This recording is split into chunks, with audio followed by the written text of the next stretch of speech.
8월 12일 한빛가족 서밋타임입니다. 오늘 봉독할 하나님의 말씀은 출애굽기 말씀입니다. 출애굽기 2장 1절에서 10절까지 말씀, 제가 진 성경으로 구약 성경 83쪽에 말씀이 나옵니다. 출애굽기 2장 1절에서 10절 말씀을 제가 봉독을 합니다.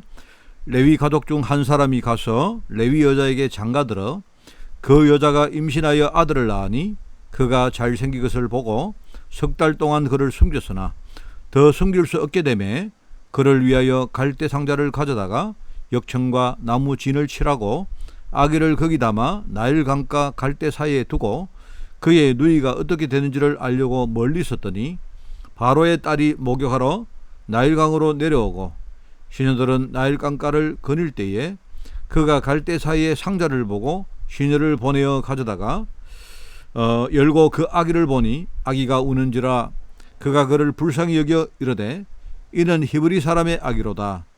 그의 누이가 바로의 딸에게 이르되 내가 가서 당신을 위하여 히브리 여인 중에서 유모를 불러다가 이 아기에게 젖을 먹이게 하리까. 바로의 딸이 그에게 이르되 가라 하매 그 소녀가 가서 그 아기의 어머니를 불러오니 바로의 딸이 그에게 이르되 이 아기를 데려다가 나를 위하여 젖을 먹이라. 내가 그 삭설 주리라. 여인이 아기를 데려다가 젖을 먹이더니 그 아기가 자라매 바로의 딸에게로 데려가니 그가 그의 아들이 되니라. 그가 그의 이름을 모세라 하여 이르되 이는 내가 그를 물에서 건져내었음이라 하였더라. 아멘. 자, 오늘 말씀 제목은 영적 각인입니다. 여러분, 영적 각인 중요합니다. 하나님은 그냥 일을 하시는 일이 없습니다. 하나님이 하시는 일은요 전부 다 의미가 있고 그리고 그 의미는 하나로 딱 통일되어 있습니다. 오직 뭡니까? 오직 그리스도와 세계복음화, 이 것으로 하나님이 딱 통일되게 되어 있습니다. 그래서 이스라엘 백성들이 애굽의 노예가 됐다, 이 말은 뭡니까? 나중에 하나님이 애굽 문화 정복을 위한 사전 작업이다, 정탐이다, 이 말입니다. 그죠? 그런데 지금요 바로가 유아를 전부 다 죽이는 그런 사건이 일어납니다. 그런데 이거는 뭐냐니까 하나님이 이 정말로 눈을 여는 중요한 특별한 사건이었습니다. 여러분, 어떻게 보면요 이 참 중요한데 근데 사람들은요 그 뒤에 숨은 것을 못 보니까 전부 다 눈에 보이는 것 가지고 흔들려 버립니다. 여러분, 출애굽은 당연한 여정입니다. 왜요? 하나님의 구원 계획은요 당연한 것이기 때문에. 그죠? 그래서 하나님이 출애굽 이후에 이스라엘 백성들을 광야로 그렇게 데리고 가는데 하나님이 그 광야에서 그 당시에 모든 언약을 하나님이 광야 안에서 전부 다 하나님이 회복하는 것이다. 이걸 미리 봤던 사람이 누구냐? 소수의 사람이 있었는데 그 중에 한 사람이 요게벳이셨. 바로 모세의 어머니 요게벳입니다. 그죠? 그리고 요게벳은 뭡니까? 아예 그 유모가 되었어. 원래 신모지만 유모가 되어가지고요 어릴 때 자기 집으로 뭡니까? 모세를 데려다가 어릴 때 젖을 먹이고 키운 겁니다. 자랄 때까지 다 키운 겁니다. 그때에 뭐를 이야기했을까요? 이걸 봤던 요게벳이 그냥 어려운 이야기가 아닙니다. 왜 이스라엘 백성들이 이렇게 노예가 됐습니까? 왜 지금요 유아들이 전부 다 그렇게 학살당하는 그런 일들이 벌어집니까? 이걸 요게벳은 가슴에 언약의 한을 가지고 그걸 품었고 거기에 대한 이야기를 모세에게 했을 것이다 말입니다. 여러분, 그처럼 우리가 후대들에게 이 사실을 정말로 전달하는 것이 굉장히 중요합니다. 여러분, 우리가 오늘 영적 각인인데 무엇을 가지고 각인시킬까요? 우리가 이걸 제대로 각인시키지 못하면 우리 아이들은 현장에 나가서 그죠? 전부 다 눈에 보이는 그거 보다가 다 흔들리고 갈등하고 넘어지고 실패해버립니다. 하나님 자녀인데도 항상 항상 뭡니까? 하나님이 하신 것을 우리가 알고 그걸 우리 아이들에게 각인시킨 것이다 말이죠. 참 중요합니다. 그래서 오늘 첫 번째입니다. 어릴 때에 복음을 각인시켜야 된다. 여러분, 어릴 때 복음 각인시켜야 된다.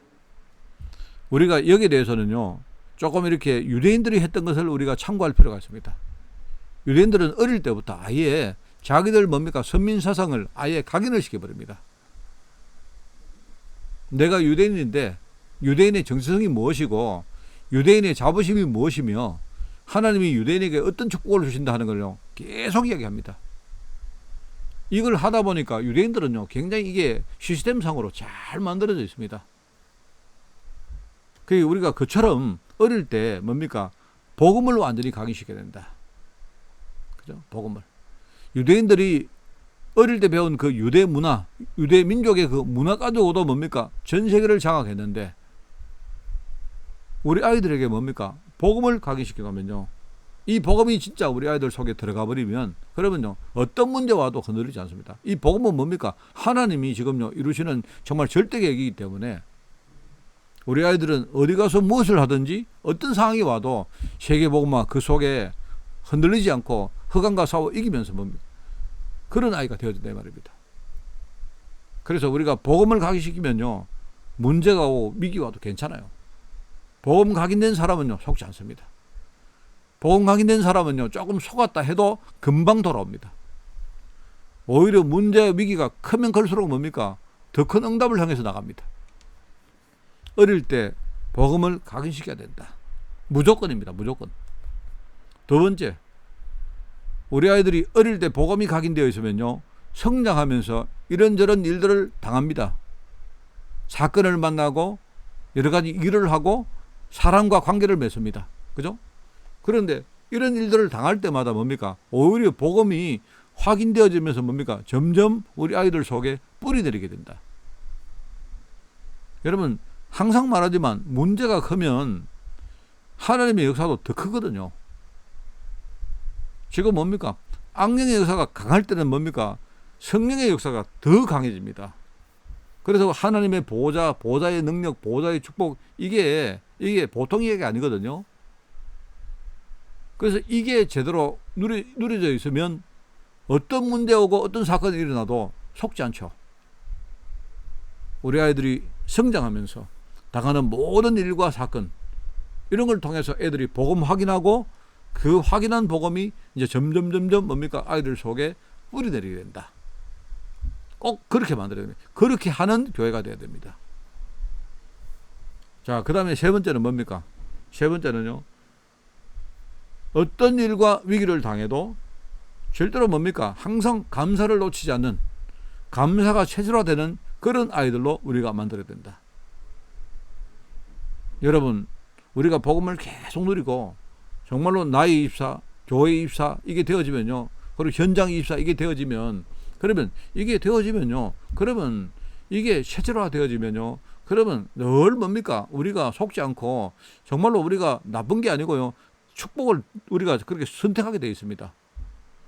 그러면 그렇게 되어지면요. 그때부터 이제 24를 넘어서 25의 영역이 되거든요. 그러면 뭡니까? 항상 감사할 수 있습니다. 항상 기뻐해라. 쉬지 말고 기도해라. 범사에 감사해라.